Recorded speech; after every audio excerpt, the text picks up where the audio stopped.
வாழ்க வளமுடன். இன்றைக்கி என்ன பார்க்க போகிறோம்னா அம்பர்லா கட்டிங் தான். அதில் என்ன டிப்ஸுங்கிறத பார்க்க போகிறோம். அம்பர்லா கட்டிங்கில் பார்த்துக்கிட்டிங்கன்னா மேலே வந்து நம்ம டாப்பு வந்து தனியாக நம்ம கட் பண்ணி எடுத்துக்குவோம் ஃபஸ்ட்டு.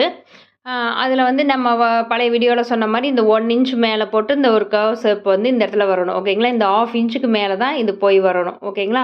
இது எதுக்காக அப்படின்னா நம்ம கீழே வந்து ஸ்கர்ட் கீழே இழுக்கும்போது என்னாகும், மேலே வந்து இந்த இடம் ஆம்ஹோல் கிட்ட சப்போர்ட் இல்லாதனால கீழே இழுக்கும். அதனால் வந்து இந்த இது சரியாயிடும். நம்ம ஃபினிஷிங் பண்ணி போட்டோம்னா அது லுக் கரெக்டாக இருக்கும். ஓகேங்களா? ஸோ அடுத்தது நம்ம இதை வச்சு தான் நம்ம என்ன பண்ணணும், பாவாடைக்கு இது பண்ணணும். பாவாடைக்கு உங்களுக்கு தெரியும் இது எப்படி நம்ம ஃபோல்ட் பண்ணுறதுன்னு.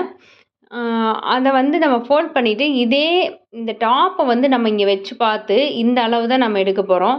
இந்த அளவு அப்படியே எடுக்கக்கூடாது. நம்ம என்ன பண்ணணும், மேலே இந்த கார்னரில் வச்சு இந்த அளவு எவ்வளோ இருக்கோ அதில் மார்க் பண்ணிக்கிங்க. மேபி 7 இன்ச்சஸ் தள்ளி வந்திருக்கலாம்.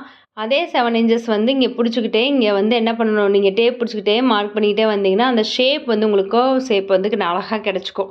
ஓகேங்களா? அதே மாதிரி ஃபுல் லென்த் வந்து எவ்வளோ வேணும் பாருங்கள். டோட்டல் லென்த்து ஒரு 15 இன்ச்சு வந்து மேலே டாப் வச்சு 35னா 15 போயிடுச்சுன்னா 15 இன்ச் டாப்புக்கு போயிடுச்சுன்னா மீதி வந்து நமக்கு 20 இன்ச்சஸ் கீழே வேணும். ஓகேங்களா?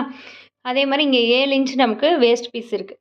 ஸோ நம்ம என்ன பண்ணணும், இந்த இதையும் ஆட் பண்ணிக்கோங்க. 27ன்னு வச்சுக்கிட்டு நீங்கள் என்ன பண்ணுங்கள், அதை மார்க் பண்ணுங்கள். எதுக்காக ஆட் பண்ணுறோம் அப்படின்னா நம்ம இந்த கர்வ் கரெக்டாக கொண்டு வரணுங்கிறதுக்காக. இங்கேருந்தே அளக்கலாம் 20 தான். ஆனால் அந்த கர்வ் ஷேப் வராது. ஸோ இங்கே இருந்துக்கிட்டு நம்ம வந்து டேப்பில் கொஞ்சம் கொஞ்சமாக நவுத்தி அந்த 20 இன்ச் இது பண்ணோம்னா ஷேப் வந்துடும். இந்த இடத்துல துணி பத்தாது நமக்கு. ஸோ அப்போ என்ன பண்ணணும், நமக்கு இது எக்ஸ்ட்ரா துணி கொடுத்து ஒரு தையலுக்கு ஒரு அரை இன்ச்சு, இதனுடைய 1/2 இன்ச்சு இதில் 1/2 இன்ச்சு எக்ஸ்ட்ரா கொடுத்துட்டு நீங்கள் மார்க் பண்ணி கட் பண்ணி எடுத்துக்கோங்க. அந்த ஷேப்புக்கு தகுந்த மாதிரி தைக்கும்போது இதை வந்து அட்டாச் பண்ணி தைச்சிட்டு ஃபைனலாக கரெக்டாக ஷேப் கரெக்டாக இருக்குதா அப்படின்னு பார்த்து கட் பண்ணிவிட்டு அப்புறம் அடிச்சுக்கோங்க. ஓகேங்களா? தேங்க்யூ ஃபார் வாட்சிங் திஸ் சேனல். இந்த மாதிரி டிப்ஸ் பார்க்குறதுக்கு என்னுடைய சேனலை சப்ஸ்கிரைப் பண்ணிக்கிங்க.